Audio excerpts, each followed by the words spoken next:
ಬಸವಣ್ಣನವರ ಆಪ್ತ ಕಾರ್ಯದರ್ಶಿಯಾಗಿರ್ತಕ್ಕಂಥ ಹಡಪದ ಅಪ್ಪಣ್ಣನವರೇ ಆ ಬಾಗಿಲದೊಳಗೆ ನಿಂದಿರ್ಬೇಕು. ಕೊಳ್ಳಾಗ ಲಿಂಗ ಇದ್ರ ಒಳಗೆ ಬಿಡಬೇಕು, ಇಲ್ಲಾದ್ರೆ ಇಲ್ಲ. ಮಹಾಮನಿಯೊಳಗೆ ಹೋಗ್ಬೇಕಾಗಿತ್ತು ಅಂತಂದ್ರೆ ಕೊಳ್ಳಾಗ ಲಿಂಗ ಕಂಪಲ್ಸರಿ. ಇದು ನೋಡ್ದ ಕಳ್ಳ, ನೋಡ್ದ ಬಸವಣ್ಣನ ಹೆಂಡತಿ ಕಿವಿಯೊಳಗೆ ಇರ್ತಕ್ಕಂಥ ಆ ಓಲೆಗಳನ್ನ ಕದಿಬೇಕಾದ್ರೆ ಬಸವಣ್ಣನ ಮನೆಯೊಳಗೆ ಹೋಗಬೇಕು, ಅನಿವಾರ್ಯ. ಹೋಗ್ಬೇಕು ಅಂತಂದ್ರೆ ಕೊಳ್ಳಾಗ ಲಿಂಗ ಬೇಕು. ನಾ ನೋಡಿದ್ರೆ ಭವಿ ಅದೀನಿ, ಅನ್ಯ ಜಾತಿಯ ಅದೀನಿ, ನನ್ನ ಕೊಳ್ಳಾಗ ಲಿಂಗ ಇಲ್ಲ, ಹೆಂಗ ಮಾಡ್ಬೇಕು ಅಂತ ವಿಚಾರ ಮಾಡ್ದ.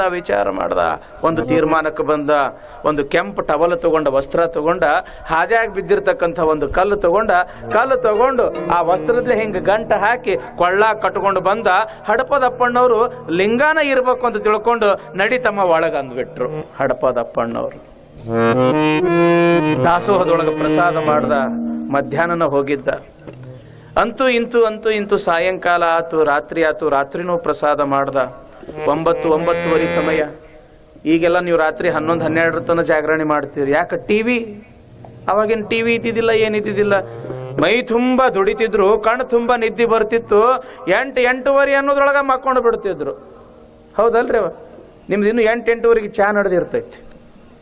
ಹೌದಲ್ರಿ? 10-11-12 ಊಟ, ಮಲ್ಕೊಳ್ಳೋದು 1 ಗಂಟೆ, ಮತ್ತೆ ಬೆಳಿಗ್ಗೆ ಹೇಳೋದು 10 ಗಂಟೆ. ಅದಕ್ಕೆ ಹೇಳಿದ್ರು ಬಸವಣ್ಣವ್ರ ಮುಂದೆ ಇಂಥವ್ರು ಹುಡ್ತಾರು ಅಂತ ತಿಳ್ಕೊಂಡು ಹೊತ್ತಾರೆ ಎದ್ದು ಅಗ್ಗವಣಿ ಪತ್ರಿ ಪುಷ್ಪವ ತಂದು ಅಂದ್ರು ಅವ್ರು. ಬಸವಣ್ಣ ಜಲ್ದಿ ಹೇಳ್ರಿ. ಜಲ್ದಿ ಹೇಳುದು ದೇವ್ರ ಸಲುವಾಗಿ ಅಲ್ಲೋ ಹುಚ್ಚ, ನಿಮ್ಮ ಸಲುವಾಗಿ. ಯಾವ ವ್ಯಕ್ತಿ ನಸಿಕಿನೊಳಗೆ ಹೇಳ್ತಾನ, ಒಂದಿಷ್ಟು ವಾಕಿಂಗ್ ಮಾಡ್ತಾನ, ಆನಂದದಿಂದ ಪೂಜೆ ಮಾಡ್ತಾನ, BP ಬರುವುದಿಲ್ಲ, ಶುಗರ್ ಬರುವುದಿಲ್ಲ, ರೋಗ ರುಜಿನಗಳು ಬರುವುದಿಲ್ಲ. ಧರ್ಮ ಅನ್ನೋದು ದೇವರ ಸಲುವಾಗಿ ಅಲ್ಲ, ಧರ್ಮ ಅನ್ನೋದು ನಿಮ್ಮ ಸಲುವಾಗಿ ಅದ, ನಿಮ್ಮ ಆರೋಗ್ಯದ ಸಲುವಾಗಿ ಅದ, ನಿಮ್ಮ ಸುಖದ ಸಲುವಾಗಿ ಅದ. ಯಾವಾಗ ರಾತ್ರಿ 9-9:30 ಆತು, ಎಲ್ರು ಮಲ್ಕೊಂಡ್ಬಿಟ್ರು. ರಾತ್ರಿ 11-12 ಆಗಿತ್ತು ನೋಡ್ರಿ. ಆ ಕಳ್ಳ ಬೆಕ್ಕಿನ ಕಳ್ಳ ಬೆಕ್ಕ ಹೆಂಗ ಬರ್ತದ ನೋಡ್ರಿ, ಯಾರಿಗೂ ಗೊತ್ತಾಗ್ಲಾರ್ದಂಗ. ಹಂಗ ಕಳ್ಳ ಹೆಜ್ಜೆಯನ್ನು ಇಡ್ತಾ ಬಸವಣ್ಣನವರ ಅಂತಃಪುರಕ್ಕೆ ಬಂದುಬಿಟ್ಟ.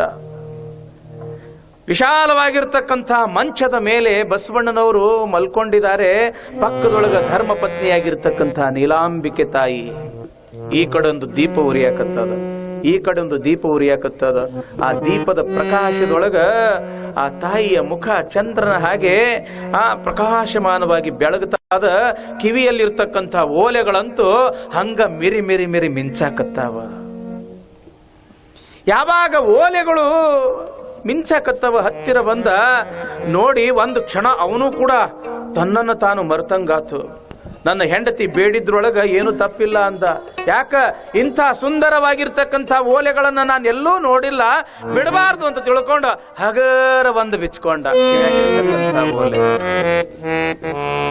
ಒಂದು ಬಿಚ್ಕೊಂಡು ಇನ್ನೊಂದು ಕೂಡ ಹಗರವಾಗಿ ಬಿಚ್ಕೊಂಡು ಹೋಗಿದ್ರೆ ಮುಗದ ಹೋತಿತ್ತು ಕಥಿ. ಮನುಷ್ಯಾಗ ಅತಿ ಆಶೆ ಅನ್ನೋದು ಬಹಳ ಕೆಟ್ಟ ನೋಡ್ರಿ. ಕೊರಳಲ್ಲಿ ಇರ್ತಕ್ಕಂಥ ಆ ಮಂಗಲ ಸೂತ್ರ, ಆ ತಾಳಿ ಚಂದ ಫಳ ಹೊಳೆಯಾಕತ್ತಿತ್ತು. ಇದೊಂದು ಯಾಕೆ ಬಿಡ್ಬೇಕು ಅಂದ ಕಳ್ಳ. ಇದೊಂದು ಬಿಚ್ಚಬೇಕು ಅಂತ ಹಗರ ತಕ್ಕೊಳ್ಳಕತ್ತಿತ್ತ. ಎಚ್ಚರಾತ್ ನೋಡ್ರಿ ನೀಲಮ್ಮಗ. ಕಣ್ಣು ಬಿಟ್ಟು ನೋಡ್ತಾಳ. ಕಳ್ಳ ಅಂತ ಕೂಗಿ ಬಿಟ್ಳು. ಬಸವಣ್ಣನವರಿಗೆ ಎಚ್ಚರಾತು, ಎಲ್ಲದನ್ನ ಕಳ್ಳ. ಎದಿ ಒಡೆದು ಬಿಡ್ತು ಕಳ್ಳಂದು. ಯಾಕ? ಅಂತಿಂತವ್ರ ಕೈಯಾಗ ಸಿಕ್ಕಿಲ್ಲ, ಕಲ್ಯಾಣದ ಪ್ರಧಾನಮಂತ್ರಿ ಕೈಯಾಗ ಸಿಕ್ಕೀನಿ, ನೇರವಾಗಿ ಸಿಕ್ಕೀನಿ. ಇನ್ನೇನು ನನಗೆ ಗಲ್ಲ ಶಿಕ್ಷೆನೇ ಆಗ್ತದ, ನನ್ನ ಜೀವನ ಹೋಗ್ತದ ಅಂತ ತಿಳ್ಕೊಂಡು ಮೂಲೆಯೊಳಗ ಥರ ಅಂತ ನಡುಕೊಂತ ನಿಂತ ಕಳ್ಳ. ಯಾವಾಗ ನೀಲಾಂಬಿಕೆ ಎಲ್ಲದನ ಕಳ್ಳ ಅಂತ ತಿಳ್ಕೊಂಡು ಬಸವಣ್ಣವ್ರು ಕೇಳಿದ್ರು, ನೋಡಿ ಅಲ್ಲಿ ಅದನ್ನ ಕಳ್ಳ ಥರ ಅಂತ ನಡ್ಕೊಂತ ನಿಂತಾನ. ನೋಡಿ ಸುಳ್ಳಾಡಿದ್ರೆ ಕೈಯಲ್ಲಿ ಇರ್ತಕ್ಕಂಥ ನನ್ನ ಕಿವಿಯಲ್ಲಿ ಇರ್ತಕ್ಕಂಥ ಆ ಓನೆಗಳನ್ನು ನೋಡಿ ಅಂತಾಳೆ ಧರ್ಮಪತ್ನಿ. ಬಸವಣ್ಣ ಆ ಕಳ್ಳನನ್ನ ನೋಡ್ತಾರೆ. ನೋಡಿ, ಏನು ಈತ ಕಳ್ಳನೆ ಒಡನಿರ್ದ ಸತಿಯೆಂದು ನಂಬಿರ್ದೆನಯ್ಯ. ನೋಡಿ ಎಂಥ ಮಾತು ಬಸವಣ್ಣನ ಬಾಯಲ್ಲಿ. ಒಡನಿರ್ದ ಸತಿ ಎಂದು ನಂಬಿರ್ತೇನಯ್ಯ, ಕೈ ಹಿಡಿದ ಸಜ್ಜನೇ ಎಂದು ನೆಚ್ಚಿರ್ತೇನಯ್ಯ.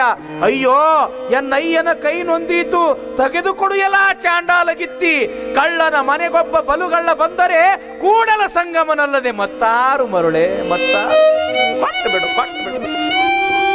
ಯಾರನ್ನ ನೀನು ಕಳ್ಳ ಅಂತ ಕೈ ಮಾಡಿ ತೋರ್ಸಕತ್ತಿದಿ? ನೀಲ ನೋಡು, ಆ ಹಣಿ ಮ್ಯಾಲ ವಿಭೂತಿ ಅದ, ಕೊರಳಾಗ ಲಿಂಗು ಅದ, ಅಂಗದ ಮೇಲೆ ಲಿಂಗ ಇದ್ದವರೆಲ್ಲ ಸಂಗಮನಾಥ. ಹುಚ್ಚಿ, ಯಾರ ಎದೆ ಮ್ಯಾಲ ಲಿಂಗ ಅದ ಅಂತಂದ್ರ ಅವ ಸಾಮಾನ್ಯ ಏನು? ಅವ ಸಾಮಾನ್ಯ ಅಲ್ಲ, ಅವ ಸಾಕ್ಷಾತ್ ಕೂಡಲ ಸಂಗಮನಾಥನೇ.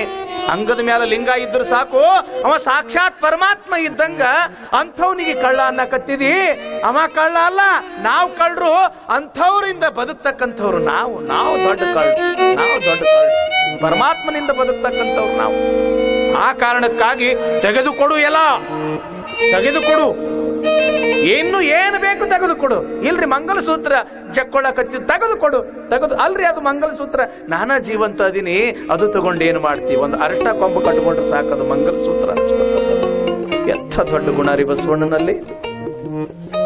ಜಂಗಮನಿಗೆ ಕೊಡಲಾರ್ದೇನು ಚಾಂಡಾಲನಿಗೆ ಕೊಡ್ತೀಯೇನು ಅಂತ ಕೇಳ್ತಾರೆ ಬಸವಣ್ಣನವರು. ಕಟುಕರಿಗೆ ಕೊಡ್ತೀಯೇನು?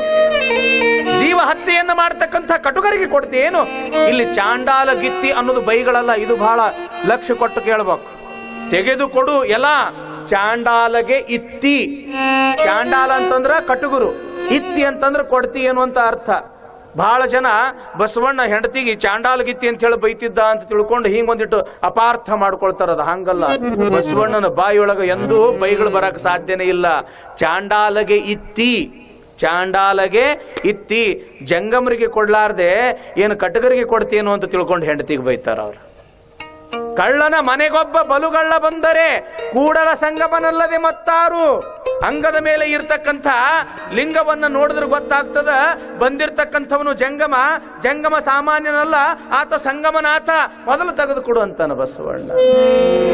ಯಾವಾಗ ತನಗ ಬೈಯುವುದು ಬಿಟ್ಟು, ತನಗ ಶಿಕ್ಷಾ ಕೊಡೋದು ಬಿಟ್ಟು, ತನಗ ಬಡಿಯುವುದು ಬಿಟ್ಟು ತನ್ನ ಹೆಂಡತಿಗೆ ಬಸವಣ್ಣ ಬೈಯಾಕತ್ತ, ಆವಾಗ ಈ ಕಳ್ಳನ ಮನಸ್ಸು ಮತ್ತಷ್ಟು ನೊಂದು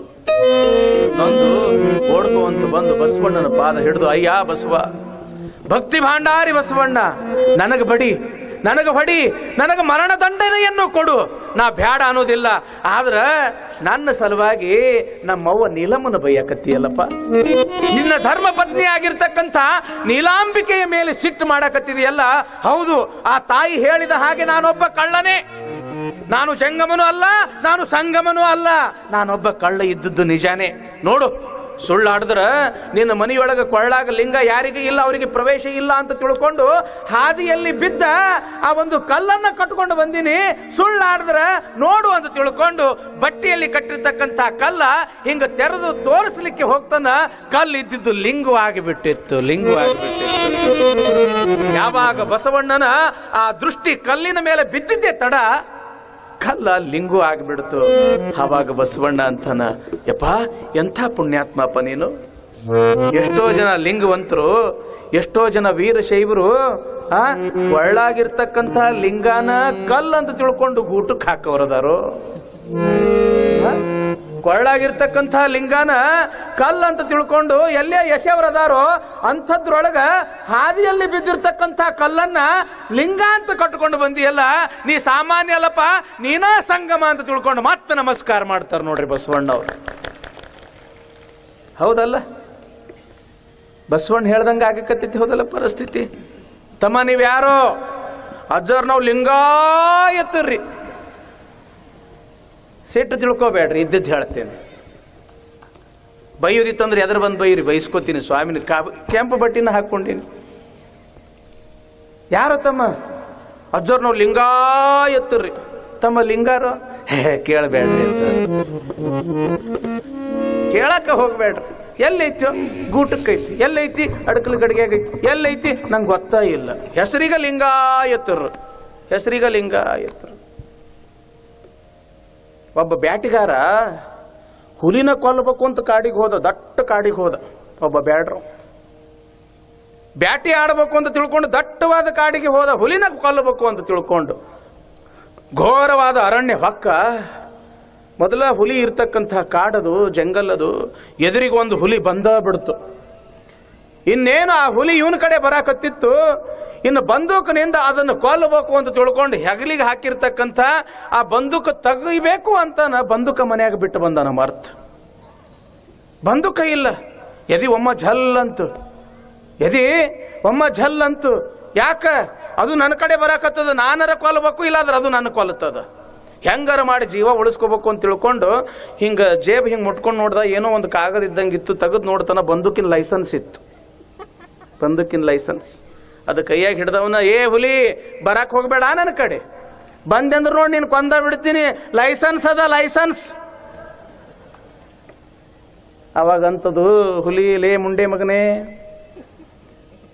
ಏನ್ ಮಾಡಿತ್ತು ಈ ಕಾಗದ? ಏನ್ ಮಾಡಿತ್ತು? ಬಂದೂಕೆಲ್ಲ ಐತಿ ತೋರಿಸು, ಲೈಸೆನ್ಸಿಗೆ ನಾ ಅಂಜುವುದಿಲ್ಲ, ಈ ಲೈಸೆನ್ಸ್ ನನಗೇನು ಮಾಡುವುದಿಲ್ಲ, ಬಂದೂಕೆಲ್ಲದ ತೋರಿಸು, ಬಂದೂಕು ತೋರಿಸಿದೆ ಅಂದ್ರೆ ನಾ ಓಡಿ ಹೋಗ್ತೀನಿ. ಲಿಂಗಾಯತ ಅನ್ನೋದು ಲೈಸೆನ್ಸ್ ಅದ, ಕೊಳ್ಳಾಗ ಲಿಂಗ ಅನ್ನೋದು ಬಂದೂಕು ಅದ. ಲೈಸೆನ್ಸ್ ತಗೊಂಡು ಏನ್ ಮಾಡ್ತಿರು? ಬಂದೂಕು ಹಾಕೊಳ್ರಿ, ಕೊಳ್ಳಾಗ ಬಂದೂಕು ಹಾಕೊಳ್ರಿ. ಹೆಸರಿಗೆ ಮಾತ್ರ ಲಿಂಗಾಯತರು. ಬಹಳ ಕೆಟ್ಟ ಅನಿಸ್ತದ, ಬಹಳ ಕೆಟ್ಟ ಅನಿಸ್ತದ, ಬಹಳ ಕೆಟ್ಟ ಅನಿಸ್ತದ. ನಾವು ಸಣ್ಣವಿದ್ದಾಗ ಒಂದು ಕಥೆ ಓದಿದ್ದೆ, ಬಹುತೇಕವ ನೀವು ಓದಿರ್ಬೇಕು. ಈಜುಬಾರದ ಪಂಡಿತ ಗೊತ್ತೈತಲ್ಲ? ಕಾಶಿಗೆ ಹೋದ, ನ್ಯಾಯ, ವ್ಯಾಕರಣ, ಸಾಹಿತ್ಯ, ತೀರ್ಥ, ತರ್ಕ ಎಲ್ಲ ಶಾಸ್ತ್ರ, ಕಾಶಿಯಾಗ ಎಷ್ಟು ವಿದ್ಯೆ ಅದು ಎಲ್ಲ ಕಲ್ತ.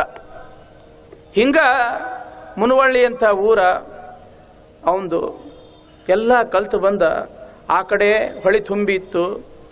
ಈಗ ನಂಗೆ ಪೂಲು ಗೀಲು ಏನೂ ಇದ್ದಿದ್ದಿಲ್ಲ, ಡೋಣ್ಯಾಗ ಬರಬೇಕಾತಿತ್ತು. ನಾ ಕಲ್ತೀನಿ ಅನ್ನೋದೊಂದು ಒಳಗಿತ್ತಲ್ಲ, ನಾ ಎಂಥ ಪಂಡಿತ ಅನ್ನೋದು ತೋರಿಸ್ಬೇಕು ಅನ್ನೋದೊಂದು ಒಳಗಿತ್ತಲ್ಲ. ಡೋಣ್ಯಾಗ ಕುಂತ 4-5 ಜನ ಕುಂತರು. ಆ ಅಂಬಿಗ ಹುಟ್ಟು ಹಾಕಕತ್ತಿದ್ದ ಇವನಿಗೆ ಆಸೆ ಆಯ್ತು, ನಾ ಕಾಶಿ ಪಂಡಿತದಿನಲ್ಲ, ತೋರಿಸ್ಬೇಕಲ್ಲ ಇವ್ರಿಗೆ ನಾ ಎಂಥ ವಿದ್ಯಾವಂತದೀನಿ. ಆ ಹುಟ್ಟು ಹಾಕೋನಿಗೆ ಕೇಳ್ತಾನ, ಏನು ತಮ್ಮ ಮತ್ ನೀ ಎಷ್ಟು ಕಲ್ತಿದಿ? ನ್ಯಾಯ, ತರ್ಕ, ವ್ಯಾಕರಣ ಬರ್ತೈತೇನೋ? ಪಾಪ ಕೈ ಜೋಡಿಸಿ ಹೇಳ್ದ, ಇಲ್ರಿ ಪಂಡಿತರ, ನಾವು ಮೊದಲ ಬಡವರು, ಹುಟ್ಟು ಹಾಕಿ ಹೊಟ್ಟೆ ತುಂಬಿಸ್ಕೊಳ್ಳೋರು, ನಾವು ಸಾಲಿಗ ಹೋಗಿಲ್ರಿ, ನಾವು ಸಾಲಿಗ ಹೋಗಿಲ್ಲ ಅಂತ ತಿಳ್ಕೊಂಡು ಯಾವಾಗ ಆ ಅಂಬಿಗರವ ಅಂದ, ನೀ ಸಾಲಿನ ಕಲ್ತಿಲ್ಲ, ಥೂ ನಿನ್ನ ಜನ್ಮಕ್ಕೆ ಒಂದಿಟ್ಟು ಬೆಂಕಿ ಹಾಕ ಅಂತ ಬೈದ.